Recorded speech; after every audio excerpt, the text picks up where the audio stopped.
So, who's your favorite quarterback? Oh God, let me go out on a limb here. I'm going to go and okay. Spoiler alert: I'm going to go with Caleb Williams from So, USC. I'll be honest. Like, I didn't watch any of these. Black, which I never understood that when I saw. Wait, what'd you say? I'm sorry. He painted his fingernails. Oh yeah. So, which doesn't mean he can't throw the ball. That helps him throw the ball better. More power to him. That is historically not a sort of a hard-nosed football thing to do, but social media.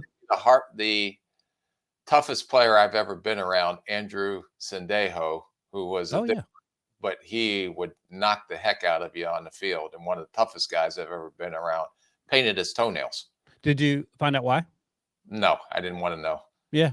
No, I will say, like, he wasn't the most physically gifted player on the football field, but he was incredibly tough, and that'll get you a long way. What do you got here, Debo? Yeah, so if you're watching on YouTube, Debo has Caleb's both hands, paints his fingernails. The American flag, it looks like the German flag, but I don't know what that is. Maybe it's a skyline. No, it's a skyline. Skyline. Oh, you know the details, but yeah.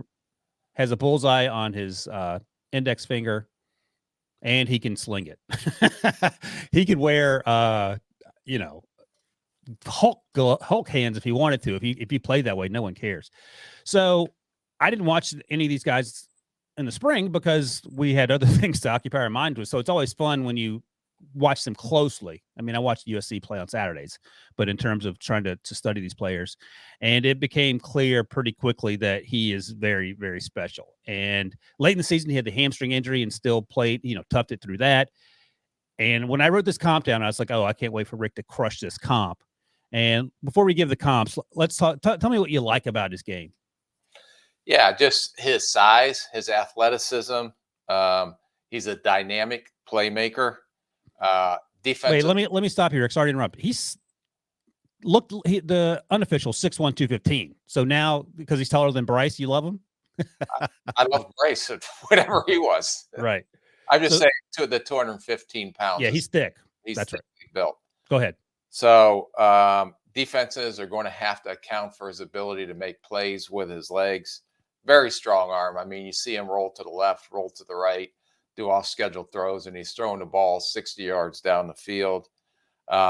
He can make all the NFL throws plus whatever he has to do. Excellent making off-schedule type throws. Mm-hmm.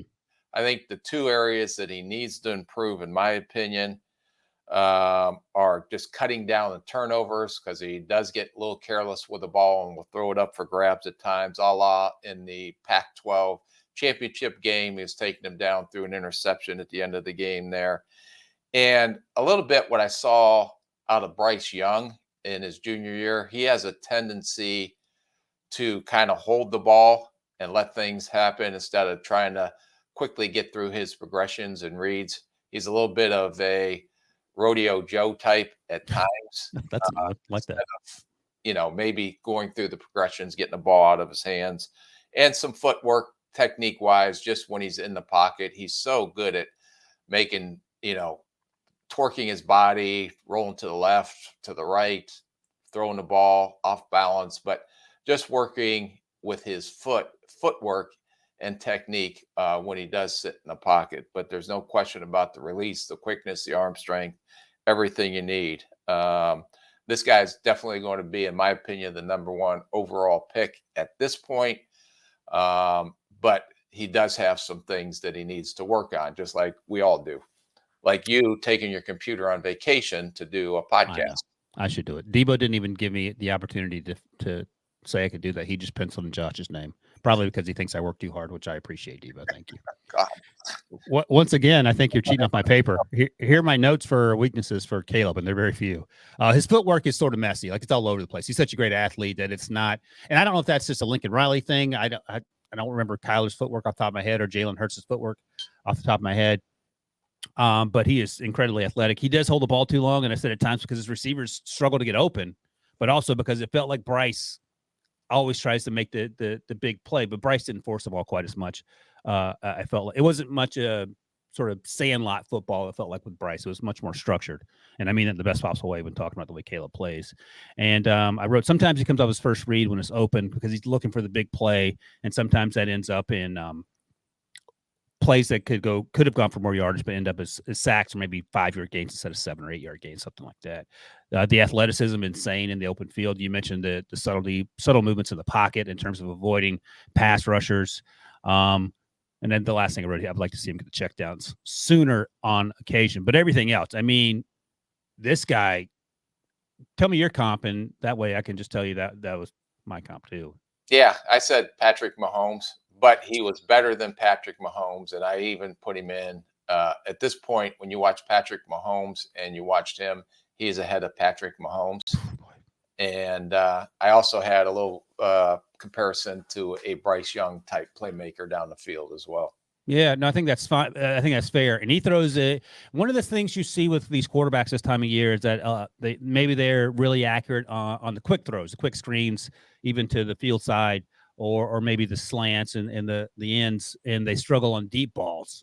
Caleb's deep ball touch, it feels like almost like Russ Wilson in his prime. It just falls out of the sky and hits a wide receiver in the hands. It has enough air on it. That's one of the things we talked about after Will Levis's pro day. He sometimes struggled to put air into the ball and sort of layer it to the second and third levels. And Caleb Williams is so good at doing that, and doing it, as you noted, on these off-platform throws with guys in his face. He doesn't cower from pressure. He'll take a hit if it means completing a pass. And sometimes you wish he'd take the previous read just to check it down instead of trying to make the big play. But as BMAC likes to say, you'd rather say woe than sick 'em when you're talking about your players on the football field, and he likes to get after it. A lot would have to happen. I don't never say never, but a lot would have to happen for him not to be QB1, I think. Yeah. And we'll talk about our next cat coming up here shortly. But this guy right now is clearly the number 1 overall pick in the draft.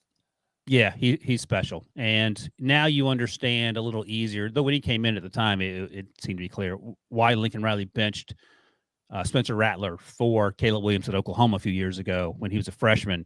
And he came in and jump-started that team, and it was certainly fun to watch.